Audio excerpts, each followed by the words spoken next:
Welcome to part 2 of our exploration into the life cycle of churches. We're telling the story of Christ Presbyterian Church in High Point, North Carolina. Christ Presbyterian was born Crestwood Presbyterian as a mission church in 1948.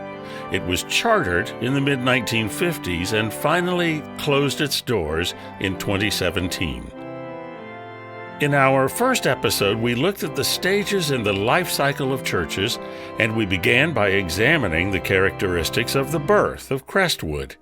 In this episode, we will look at the stages of vitality and equilibrium.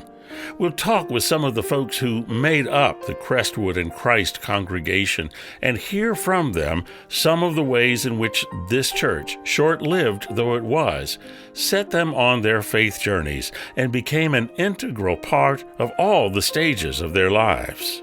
My first experience I don't remember because I was baptized in Crestwood Presbyterian Church.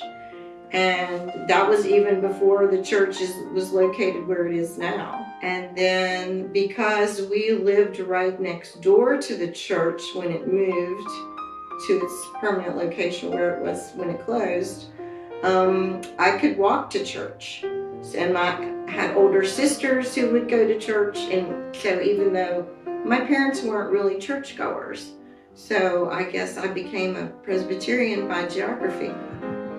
My father built the manse for the church. So then that began the period of having the minister live there adjacent to the property. And I became fast friends with their children. So those were my very first memories of the church, was going to church with friends and neighbors. The first pastor that I remember the best was Bill Orders. And I became fast friends with their children. I would say my most fond memories are attending Vacation Bible School. It was a big deal. And it was so many kids. We had so many kids. And I remember loving attending Vacation Bible School. And then I also remember the feeling of I've made it when I was finally old enough to help teach Bible school. So I was 5 years old when we started attending Christ Presbyterian. My parents got invited. It was Bring a Friend Sunday, so one of our neighbors, Clarice Hutchins, invited them to come. And at that time, my family didn't have a church home. So my parents went one Sunday, and we went with our grandmother to church. And then after that, they were hooked. They loved it. And our family, my mom, dad, sister, and I started attending Christ Presbyterian every Sunday. One of my earliest memories was that it was a family. Like when we walked in there, everyone talked to you, everyone cared for you, everyone loved you, and it just felt like home. I think some of my favorite memories of Christ were that we would have Sunday school lessons, and our church was very multi-generational. Presbyterian Homes of High Point was just, down the road, same street actually. And so a lot of our members were residents of Presbyterian homes. So we had our Sunday school lessons were taught by men and women from Presbyterian homes. And of course, the church potlucks were probably my favorite thing as a kid. The food was amazing. Even if our church was small, we had enough food to feed probably the entire city of High Point, it felt like, most Sundays. I remember the good days when it was just a vibrant place, when there was a big playground out there that all the neighborhood kids played on and in, even when it wasn't, church. I loved the choir. Because then later on we didn't have a choir. My faith journey really began at Christ Presbyterian. It was there that the Sunday school lessons became more real. Like I really started to understand and started to have those moments of why Jesus died on the cross for us. It fostered my own faith journey because, my parents weren't into church. So I'm glad that I had Crestwood Church there to put me on a faith journey. I'm not sure I would have been put on that track otherwise. I joined the outreach committee in middle school. I had no idea what I was doing. Remember giving ideas about how we could reach the community around us and what outreach we could do to the community as well. I remember when my parents joined session. Now that I'm on session at my own church, it's very fun to fulfill their shoes and kind of follow in their footsteps of that. I tried to get Angus McGregor was the pastor at the time, and I wanted him to perform our wedding ceremony.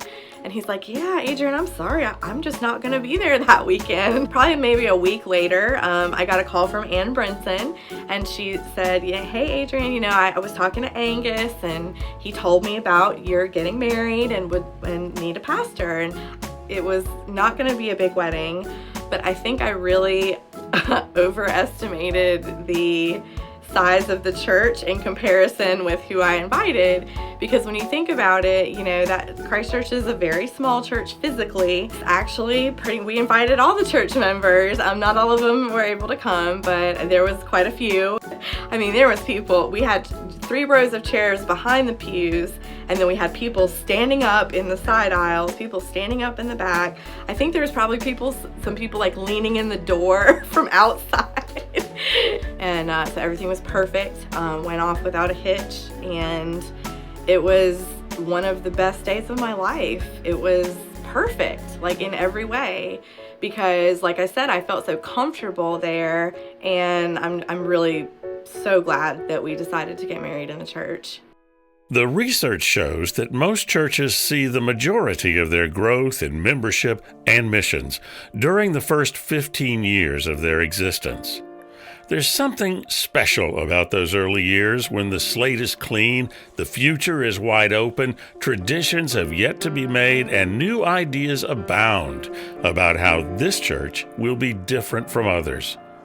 This seems to be borne out in the early years of Crestwood's existence.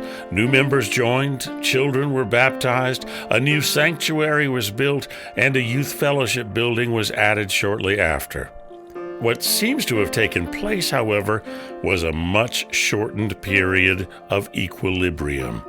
That period of stabilization, where members are generally happy and cohesive, good, productive ministry is done. There had been several major periods of conflict in the church's history.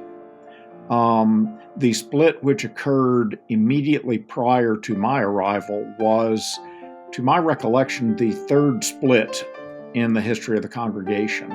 One had occurred, I believe, over the charismatic movement in the 1970s, and that was happening at a lot of churches at the time. Many longtime members look back on this period of conflict over the place of charismatic gifts, such as speaking in tongues and faith healing, to be the period that spelled the downward movement of Crestwood.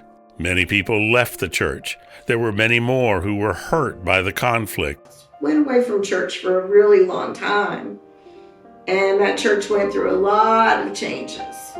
Not just a lot of pastors, a lot of things happened, and there was a lot of discord, and I kind of got disillusioned because of that. Because I guess I was kind of in a unique situation, because I not only saw these people at church, I saw these people outside of church. And sometimes they were a little different outside of churches than they were in church. There had been an additional loss of membership, the circumstances of which I don't know. So this was actually the third loss of membership. 3 divisive conflicts in less than 30 years is more than most churches could weather. But as we shall see, the folks of Crestwood were not ready to give up.